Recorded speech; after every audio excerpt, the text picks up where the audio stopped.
નમસ્કાર, વીટીવી ન્યૂઝમાં આપનું સ્વાગત છે। સમાચાર સાથે હું છું નેહા। સમાચારની શરૂઆત કરીએ। આજે ગુજરાત વિધાનસભાનું એક દિવસીય સત્ર મળશે। વિધાનસભા સત્ર પહેલા અપક્ષ ઉમેદવારોએ ભાજપને ટેકો જાહેર કર્યો છે। વાઘોડિયા, ધાનેરા અને બાયડના અપક્ષ ધારાસભ્યોએ ભાજપને ટેકો જાહેર કર્યો। ત્યારે જનતાની માંગ ઉઠી હતી અને જનતા જનાર્દન એ પરમેશ્વરનું સ્વરૂપ છે, એને શિરોમાન્ય રાખી અને અમે અપક્ષ તરીકે લડ્યા છીએ।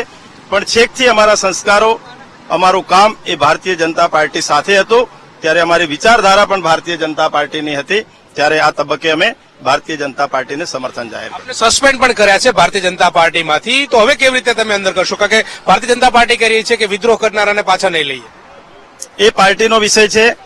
અમે ભારતીય જનતા પાર્ટીને અમારા વિસ્તારના લોક કલ્યાણના કામો માટે જયારે કર્યું છે, ત્યારે પાર્ટી એના માટે હંમેશા પોઝિટિવ વર્તશે। તો પાર્ટી હંમેશા પોઝિટિવ વર્તશે તે પ્રકારની વાત જે છે તે માવજીભાઈ કરી રહ્યા છે। ધવલસિંહ પણ છે, તેમની સાથે પણ વાત કરીશું, તેઓ શું કહી રહ્યા છે તેમને પણ પૂછીશું અને તેઓ અંતર્ગત તેમનું મંતવ્ય શું છે તે પણ જાણીશું। પરંતુ ત્રણ જે ધારાસભ્યો જે છે તે રાજ્યપાલને મળ્યા બાદ તેઓએ ભારતીય જનતા પાર્ટીને સમર્થન કરવાની વાત જે છે તે કરી છે। કેમેરા પર્સન દશરથ ઠાકોર સાથે ગૌતમ શ્રીમાળી, વીટીવી, ગાંધીનગર।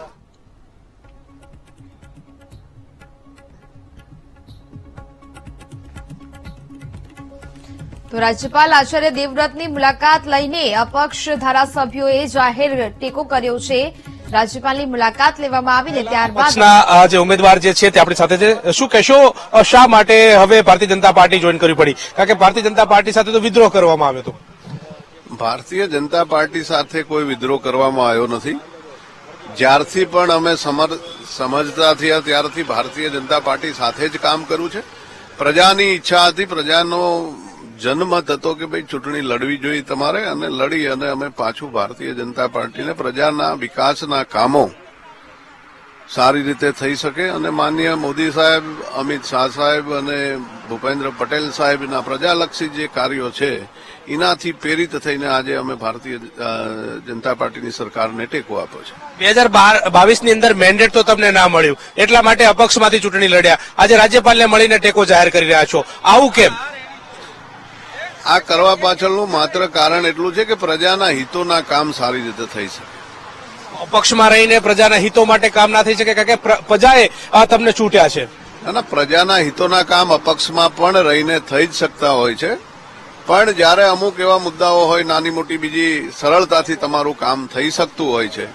અને જ્યારે અમારી જનતાને પૂછ્યું ને જનતાનો પણ એવો આગ્રહ હતો કે તમે ભારતીય જનતા પાર્ટીની સરકારને ટેકો આપો, એટલે અમે આ નિર્ણય લીધો છે।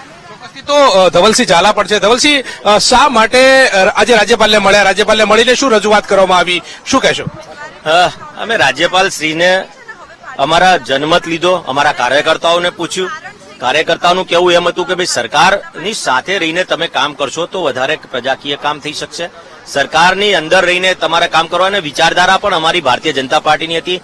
જ્યારે તમામ ગુજરાતની પ્રજાએ 156 સીટો અને જનમત તમામ ભારતીય જનતા પાર્ટીની સરકારને આપ્યો હોય, ત્યારે સ્વાભાવિક છે જ્યારે દાદા સાથે કામ કરવાની વાત હોય, ભૂપેન્દ્રભાઈ પટેલ સાહેબ સાથે, એટલે અને એવા સીએમ મળ્યા છે કે જે હર હંમેશ લાગણીથી અને દીકરા તરીકે વાત કરી હોય અને એમના જોડે કામ કરવાની સરકાર સાથે, એટલે અમે આજે ટેકો જાહેર કર્યો છે। રાજ્યપાલશ્રીને પત્ર આપ્યો છે કે અમે બિનશરતી ટેકો જાહેર કરીએ છીએ ભારતીય જનતા પાર્ટીની સરકારને।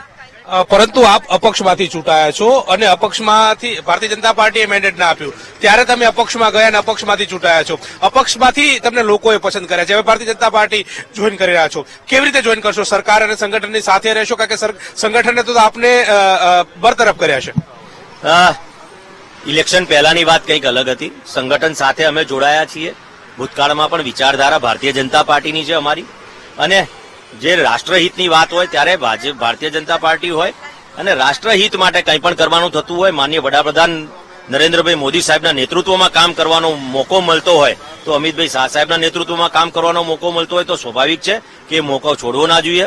અમે CR પાટીલ સાહેબની પણ મુલાકાત કરી હતી અને માનનીય CM સાહેબની પણ મુલાકાત કરીને આશીર્વાદ લીધા છે। વિચારવાનું એમને છે કે પાર્ટીમાં રહીને કામ કરવાનું માટે એમને તક આપવી કે ના આપવી, પણ મને વિશ્વાસ છે કે જ્યારે પણ સી.આર. પાટીલ એક વડીલ તરીકે હર હંમેશ પોઝિટિવ નેતૃત્વ કર્યું છે એમને, અને એના પરિણામે જ આજે 156 સીટો પ્રાપ્ત થઈ છે.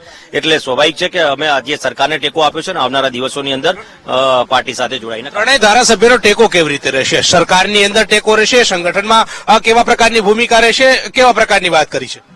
સરકાર ભારતીય જનતા પાર્ટીની છે, એટલે સંગઠન હોય કે સરકાર હોય, તમામ જગ્યાએ અમને જે સેવાકીય કામ કરવા મળતા હશે અમે ચોક્કસથી કરવાના છીએ. અમારા પ્રજાના પ્રશ્નો હોય, મારા આમોદરા, ઇન્દ્રાણ, માલપુર તાલુકો હોય, બાયડ તાલુકાના અમુક ગામો જ્યાં પાણીનો પ્રશ્ન છે, સ્વાભાવિક છે કે એના માટે તળાવો ભરવા કે આ કરવું, તો હું માનું છું સરકારમાં રહીને હું પ્રેશરથી કાર્યકર્તાઓ સાથે પણ કામ કરીને અને અધિકારીઓ સાથે પણ કામ કરીને અમે કામ કરી શકીશું. ચોક્કસથી મને વિશ્વાસ છે વિચારધારા પણ ભારતીય જનતા પાર્ટીની છે, આજે પ્રજાનો જનમત પણ ભારતીય જનતા પાર્ટી સાથેનો છે. સંગઠન તમને સ્વીકારશે? કારણ કે સંગઠનમાંથી પાટીલે એવું કીધું કે જે વિદ્રોહ કરી ગયા છે એમને પાછા નહીં લઈએ, તો એને કેવી રીતે જોઈ રહ્યા છો? કારણ કે ભૂપેન્દ્ર પટેલની સરકારને તમે સમર્થન કરશો? પહેલા જ કીધું મેં તમને કે અમારા વડીલ છે માન્ય સી.આર. પાટીલ સાહેબ. સી.આર. પાટીલ સાહેબ જે નિર્ણય લે અમારા માટે શિરોમાન્ય છે, પણ વડીલ જે મુરબ્બી છે, આપણા કુટુંબની અંદર આપણી કોઈ ભૂલ થતી હોય તો પિતાશ્રી આગળ જઈને અમે કહેતા હોય કે સાહેબ અમારી ભૂલ, કદાચ અમે અપક્ષ લડ્યા છીએ, પરંતુ મને વિશ્વાસ છે કે આ એવા વડીલ છે કે હર હંમેશ માથે હાથ રાખ્યો છે એમણે, અને આવનારા દિવસોની અંદર પણ અમારા માથા પર હાથ મૂકીને એમને ભારતીય જનતા પાર્ટી સાથે કામ કરવાનો ચોક્કસથી મોકો આપશે, એવું હું વિશ્વાસથી કહી શકું છું. ચોક્કસથી તો ભારતીય જનતા પાર્ટી તરફથી કામ કરવાનો વિશ્વાસ વ્યક્ત કરી રહ્યા છે, અને ફરી એકવાર ભારતીય જનતા પાર્ટી મોકો આપશે તે પ્રકારની વાત કરી રહ્યા છે. પરંતુ અત્યારે હાલ તો સરકારને ત્રણેય ધારાસભ્યો દ્વારા સમર્થન કર્યા હોવાની વાત જે છે તે કરી છે, અને આ મુદ્દે રાજ્યપાલને પણ રજૂઆત કરી ચૂક્યા છે. કેમેરા પર્સન ઠાકોર સાથે ગૌતમ શ્રીમાળી, વીટીવી, ગાંધીનગર.